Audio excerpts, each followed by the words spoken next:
সামাজিক মাধ্যমে কিছু ছবি ঘোরাঘুরি করছে, যেখানে দেখা যাচ্ছে পেছনে বড় ব্যানার, তার উপর জাতীয় কংগ্রেসের হাত চিহ্নের উপরে বড় বড় করে লেখা শ্রদ্ধেয় গান্ধীবাদী কংগ্রেস নেতা স্বর্গীয় তড়িৎ কুমার কোলে মহাশয়ের স্মরণ সভা ও রক্তদান কর্মসূচি, পরিচালনায় শিহর অঞ্চল কংগ্রেস কমিটি।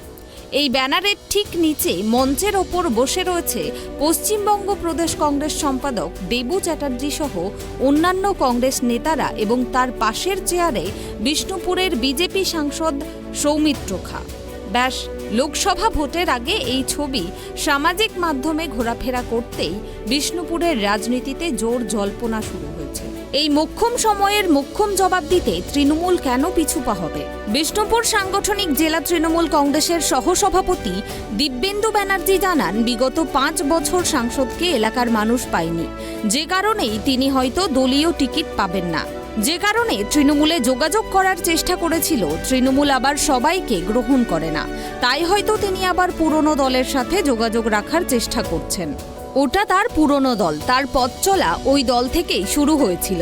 তিনি পুরনো দলের সঙ্গে যোগাযোগ রাখছেন, তিনি ভাবছেন যে পুরনো দল থেকে সে আবার টিকিট পেতে পারে।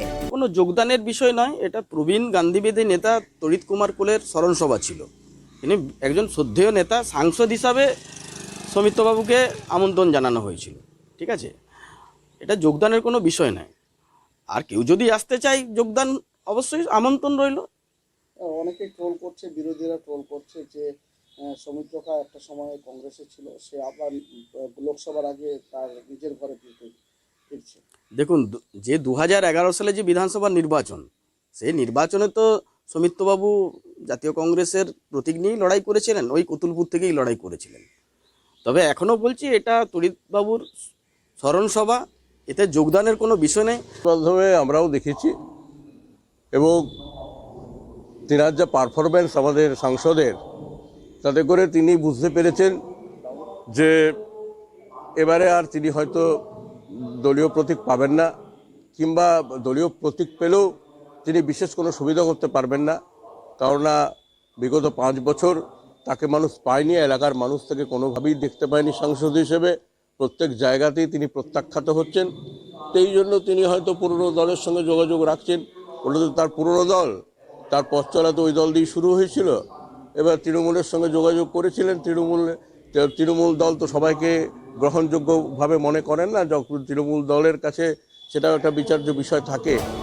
প্রদেশ কংগ্রেস সম্পাদক দেবু চ্যাটার্জি বলেন, এটা কোনো যোগদানের বিষয় নয়।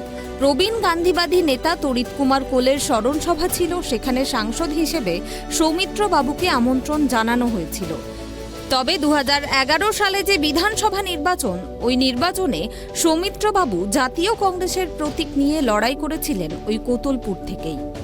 আর কেউ যদি জাতীয় কংগ্রেসে যোগদান করতে চায়, তার জন্য সবসময় আমন্ত্রণ রয়েছে। বাড়ির ছেলে বাড়ি ফিরে আসলে ক্ষতি কি? এলাকার একটা বর্ষিয়ার নেতা তড়িৎ কোলে সেই ছবিটা দেয়নি।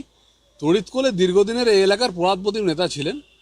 তো তার সঙ্গে আমার বাবার বা রিক্সার সম্পর্ক ছিল। তার স্মরণকালে একটা ব্লাড ডোনেশন ক্যাম্প করেছিল এবং সেখানে অন্যান্য রাজনৈতিক দলের নেতারাও ছিলেন। আমি তার জন্য তাকে শ্রদ্ধা জানাতে গেছি, এটা কোনো অন্যায় নয়।